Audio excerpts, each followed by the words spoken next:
I'm just going to do more of a fun talk today. Fun talk? Just say fun talk? Fun talk, yeah, because my talks are normally boring and technical. Yeah, this is opposed to a technical talk, just a fun talk. Because, as Matt said before, on the 29th of April is sort of, I guess, MicroPython's birthday. We can declare it that is, and that's because that was sort of the day I started writing the first line of code. And I'll just going to show you now. I have That first line. Yeah. Well, I have some archives with all of MicroPython sort of history from that initial time. So there's just archives here with a certain date, and we'll start at 0605. So this was the time I made a snapshot. Now I wasn't actually using Git to begin with or anything. It was just files. So, but It's overrated, though. it was already called PyBoard back then. But I think this is the most interesting one. There's notes here. So this is sort of the first note that these are the first notes that I have saved from back then. Because when you start a project, you don't know what it's going to be in the future. So you're like, whatever, you just do stuff and delete things, and then you've lost all the history. But so this is the sort of the most primitive stuff I could find about MicroPython. So you can see the date there. I used to date my work, and 29th of April 2013, and it was called Python Board. So this, I find this pretty interesting to read, maybe just for me, but for people who know MicroPython, maybe it's interesting to read some of this stuff.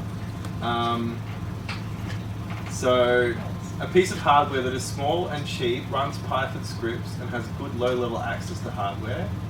If we do it with a single chip, that would keep it small and cheap.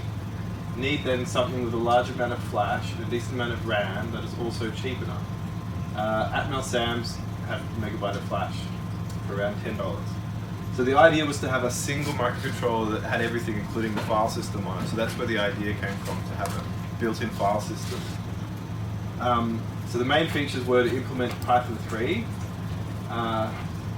The flash must present as a flash drive with a fat file system, so you can copy files to it. That was like, key goal number 2. You put Python scripts on the flash and it runs them. And it has an LED that flashes. Yeah, and then can run multiple scripts at once. I'm not sure what I meant by that, but that was apparently a key goal. So, yeah, this is, I guess, what MicroPython's original goal was, to have a flash drive that you could copy files to, and they ran. And the idea would be to be easy to replicate. So the reason that the original PyBoard I made was supposed to be simple enough that you could build it by hand, and it was one microcontroller with just oscillator and capacitors. So it wasn't supposed to be complicated, so that other people could make their own boards and run the same code on it. And then here, can have a range of boards with different features, but all must be basically compatible and capable of running the same scripts. Well, that was pretty science back then, and we still can't even do that today, sadly. Yeah. So,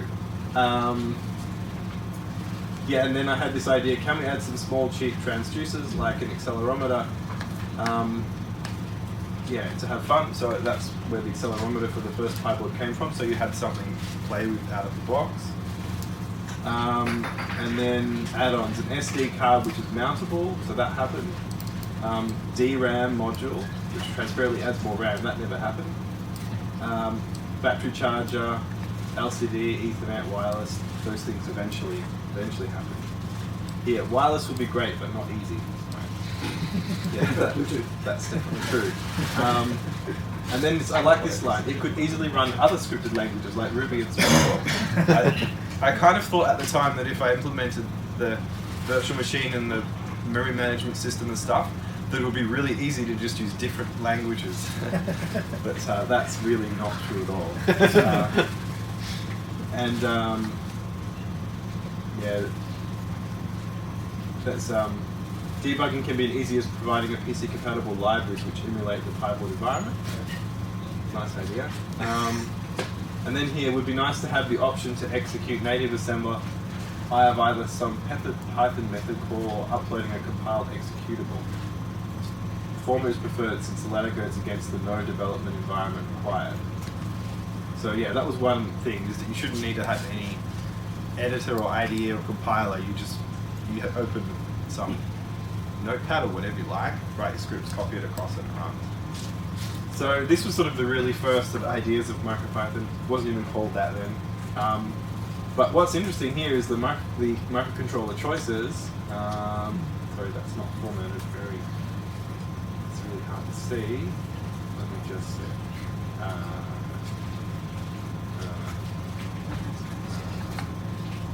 Sorry, it's confusing. Damien, are you colourblind? No. Okay. You know what colours you're using, right? What do you mean? It's just the red and the blue. Like, I think, what percentage of males are colourblind? You don't realise? No, I'm not colourblind. No, I'm saying a lot of those colours, a lot of males can't read. Okay. I can see most colours. Okay. Okay, sorry that took me so well. But anyway, but you can see here that actually, to begin with, I was evaluating Atmel SAM and no STM microcontrollers here at all. So this was just like a list of microcontrollers that I thought would work. And really, I was ranking them on the amount of flash, because I had no idea how big MicroPython would be. I'm like, I just need the biggest thing so that at least it would work. And then later on, I could cut it down if it was too big, if it would fit. So I wanted lots of flash and lots of RAM, and I wanted an easy package I could solve by hand, like a QFP 64, and then a low price. And I also wanted USB so that you could obviously make it, copy some scripts across. So anyway, this was the initial table of parts that I looked at.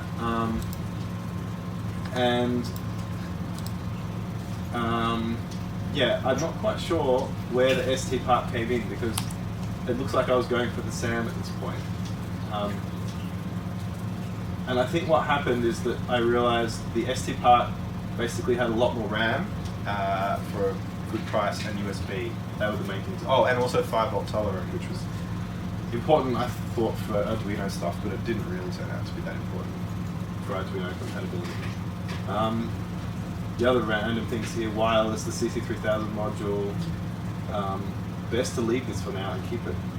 Can easily make Wi-Fi an add-on for later. So yeah, Wi-Fi took a long time to add. But, accelerometer, micro SD card. Oh, and then here's some names that I thought of: Pi board, script board, scriptable. Oh, and then yeah, there's a lot of random stuff down here. Market research. All these other Kickstarters that were going at the time, how much they raised, and how much they wanted, and yeah. So there was lots of stuff there. But this was the initial thing, and the code was, this was all there was. I think it builds. That's it. The make file's like 10 lines, and it doesn't actually do anything. Except try to parse the contents of the file and tell you what tokens there are in the file. It was just a lexical analyzer, there was nothing else. So this file, first.py, just 1 + 2 × 3 + 4. So yeah, it doesn't really do much. And then, yeah, I guess it took a while to do anything. But 06/16 was only 9 days later. I think I just cleaned it up a bit. There's not much here. Yeah, it's just printing out the tokens again. Doesn't really do much. So 07 here. So now this is interesting because you can see here it has a x64 emitter, so it's emitting x64 assembly code. And you notice that there's no bytecode emitter. There's bytecode compiler, that's just some notes. But what I actually thought initially was that to make it small, I didn't want to have a virtual machine. I just wanted to directly target assembly code or direct machine code, because the machine itself can be you don't need a virtual machine when you've got a real machine. So the real machine should just execute Python code natively. So that's where all this native emitter stuff came from. So there was not going to be a bytecode to start with. And I thought that would be faster and less code space. And yeah, well, in the end I also did with bytecode, but initially bytecode was not first. So this, I don't think this does much here either. Oh, here, okay. Here it's actually compiling it to bytecode. It's not real bytecode. It's trying to compare it with CPython to make sure that it gets the same output. So this is just a function of the while loop or whatever. And the idea here was to check that I was getting exactly what CPython would get for the same thing when you run CPython with a disassembler. So that was to verify that I had the right kind of logic in compiling. And there was a special emitter which was the emit CPy, which actually emitted CPython bytecode just as text. Like just printed, import or load constant or something. So all it does is print out what it would try and compile it to. And then, so what was that, 07, so the 09 one. So BASIC was the first sort of thing that ran on hardware. It was called BASIC. I don't know why. BASIC, it was pretty simple. And it actually had a bytecode emitter, and I don't know if it had a VM or anything, but oh yeah, here we go. Here's the original VM that executed bytecode. Really quite different back then. Still had a stack and stuff, but it was pretty simple. And this actually did, I think, run on a real hardware. So this is the doing GPIO and LEDs that you had an LCD you could connect, and LCD and connect there. Yeah, so here's main. MicroPython board was what it was called back then. And yeah, you could turn on a light basically and run a loop. There was no garbage collector, it was just a very simple allocate memory until we run out of memory. Like just add, allocate chunk after chunk. Pretty simple. But yeah, eventually, it turned into MicroPython. I think this is the first one here, where it's called MicroPython 10th of the 10th. This actually has, a Git repository, and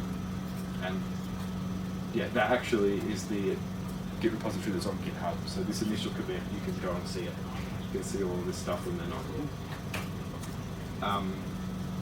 So yeah, that's where I'll stop, because this is all the stuff I showed you before is prehistory, which you cannot see on the Git repository, but here you can see it now. Anyway, that's all I have to say. Last question. Why did you start it? Like, obviously you must have been using Python at work or something.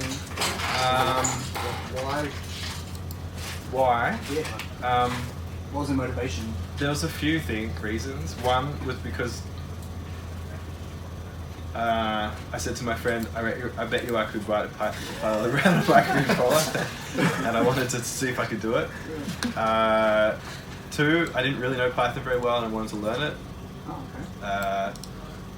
3, lots of people were doing Kickstarters around that time, based on Arduino, and there was heaps of them. It was like Arduino this, Arduino that, and they were getting like hundreds of thousands of dollars just to make Arduino with something or do it slightly differently.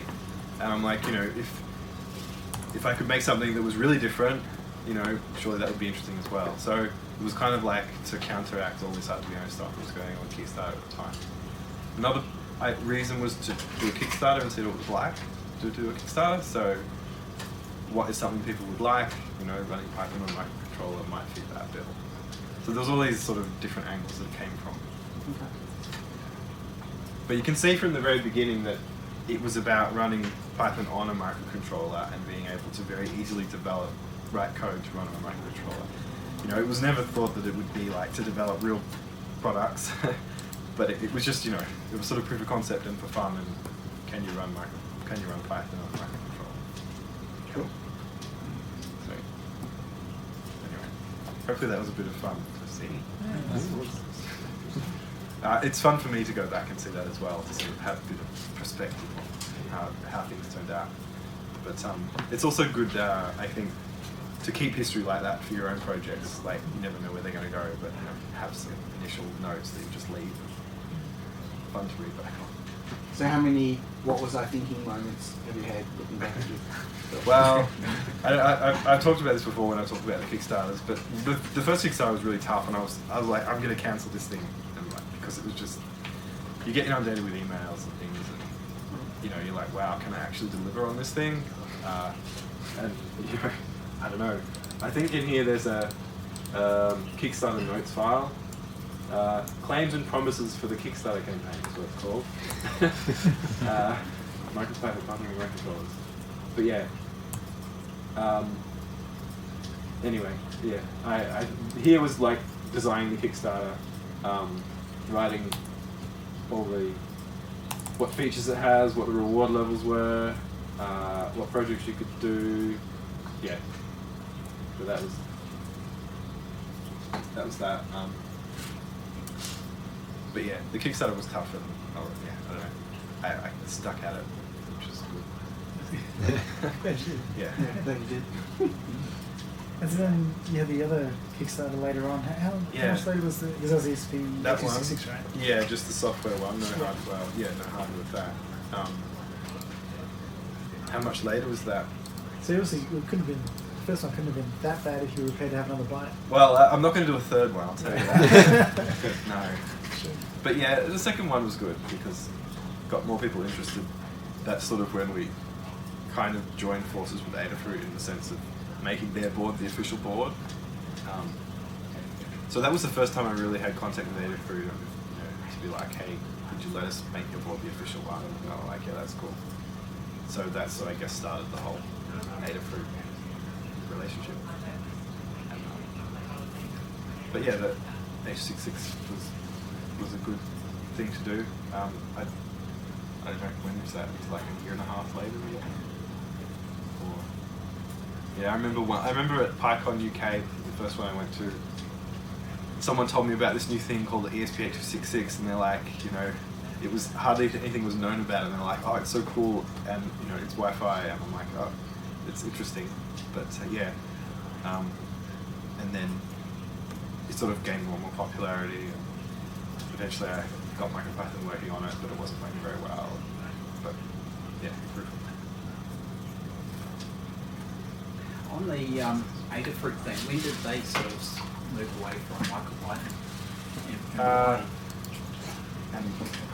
And why? Well, it was quite CircuitPython. Yeah, why did CircuitPython come into being? They because they were well. So Adafruit, I think, saw the potential of MicroPython helping them to get more users, more of their users, working with electronics very easily.